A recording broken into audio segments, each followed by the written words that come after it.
श्लोक अहिल्यादेवी होळकर शेतकरी कर्जमुक्ती योजनेस मंत्रिमंडळाची मंजुरी। राज्यातल्या शेतकऱ्यांचं 2 लाखांपर्यंतचं कर्ज आता माफ होणार आहे। कर्जमुक्ती, वन टाइम सेटलमेंट आणि प्रोत्साहनपर अनुदानाचा यात समावेश आहे। लाखो शेतकऱ्यांना दिलासा देणारा सरकारचा हा ऐतिहासिक निर्णय।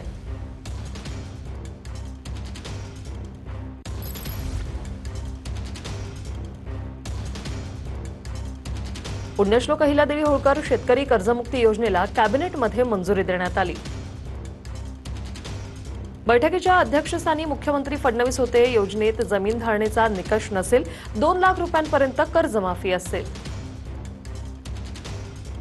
निर्णय घेतल्याबद्दल मंत्रिमंडळ बैठकीत सर्व मंत्रीगण सदस्यांनी टाळ्यांच्या गजरात अभिनंदन केलं आणि या निर्णयाचं स्वागत केलं।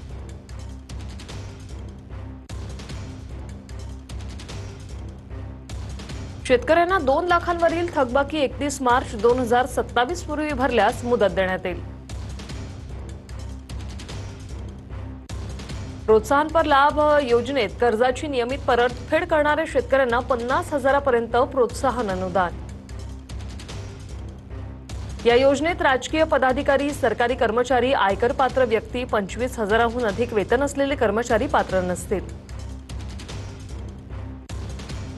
योजनेमध्ये 1 एप्रिल 2019 ते 31 मार्च 2025 पर्यंत उचल केलेल्या अल्पमुदत पीक कर्ज खात्यांची एक किंवा अनेक बँकांकडील मुद्दल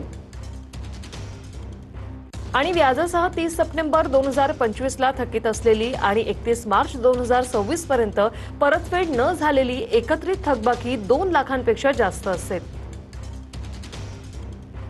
ज्या शेतकऱ्यांची मुद्दल व व्याजासह थकबाकी 50,000पेक्षा जास्त आहे, अशांनी 50,000वरील रक्कम बँकेत जमा केल्यानंतर त्यांना 50,000 देणार।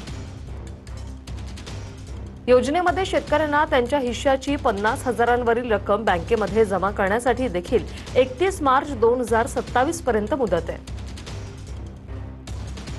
योजनेच्या अंमलबजावणीसाठी राज्याच्या मुख्य सचिवांच्या अध्यक्षतेखाली उच्चस्तरीय समिती काम करेल।